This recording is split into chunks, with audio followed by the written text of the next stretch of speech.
អាយដាមកែប៊ុនខៀងបានលើកឡើងថាឧបនាយករដ្ឋមន្ត្រីក្រសួងអប់រំតែងតែចូលរួមជំរុញផែនការសកម្មភាព Gender នៅគ្រប់អនុវិស័យទាំងថ្នាក់ជាតិនិងថ្នាក់ក្រោមជាតិជាពិសេសលើវិស័យអប់រំកាយនិងកីឡា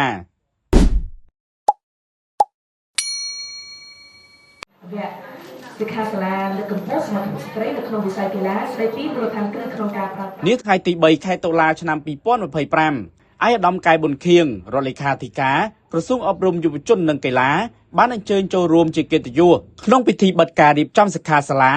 លើកកម្ពស់សមត្ថភាពស្ត្រីក្នុងវិស័យកីឡាស្ដីពីមូលដ្ឋានគ្រឹះក្នុងការប្រើប្រាស់បច្ចេកវិទ្យាព័ត៌មានដែលមានរយៈពេល5ថ្ងៃចាប់ពីថ្ងៃទី29រហូតដល់ថ្ងៃទី3ខែតុលាឆ្នាំ2025នៅវិទ្យាស្ថានជាតិអប់រំកាយនិងកីឡា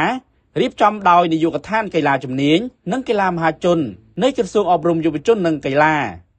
ក្នុងឱកាសពិធីបិទនោះក៏មានការអញ្ជើញចូលរួមពីសំណាក់លោកស្រីហ៊ូសិតសុភាឡៃ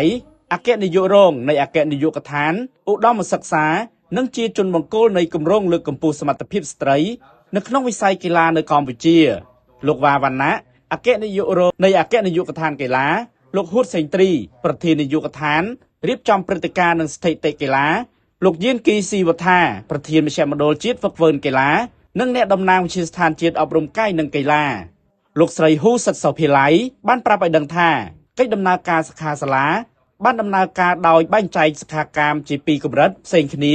តាមរយៈការធ្វើតេស្តកម្រិតសមត្ថភាពនៅថ្ងៃដំបូងជាលទ្ធផលគឺសិក្ខាកាមចំនួន19នាក់ស្ថិតនៅក្នុងកម្រិត1ដែលជាកម្រិតដំបូង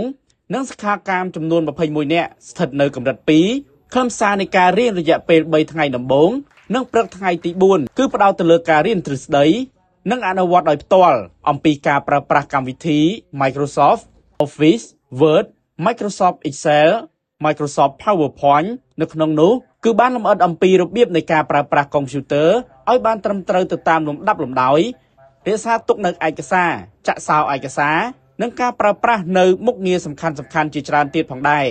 ដែលមានអត្ថប្រយោជន៍ដល់សិក្ខាកាមនៅក្នុងការបំពេញការងាររបស់ពួកគាត់ទៅតាមអង្គភាពនានានៅក្នុងឱកាសនោះផងដែរអាយដាមកែប៊ុនខៀងបានមានប្រសាសន៍ថាអាយដាមបណ្ឌិតសុភាចារឧបនាយករដ្ឋមន្ត្រីក្រសួងអប់រំយុវជននិងកីឡាតែងតែចូលរួមជំរុញផែនការសកម្មភាព Gender នៅគ្រប់អនុវិស័យទាំងថ្នាក់ជាតិនិងថ្នាក់ក្រោមជាតិជាពិសេសលើវិស័យអប់រំកាយនិងកីឡា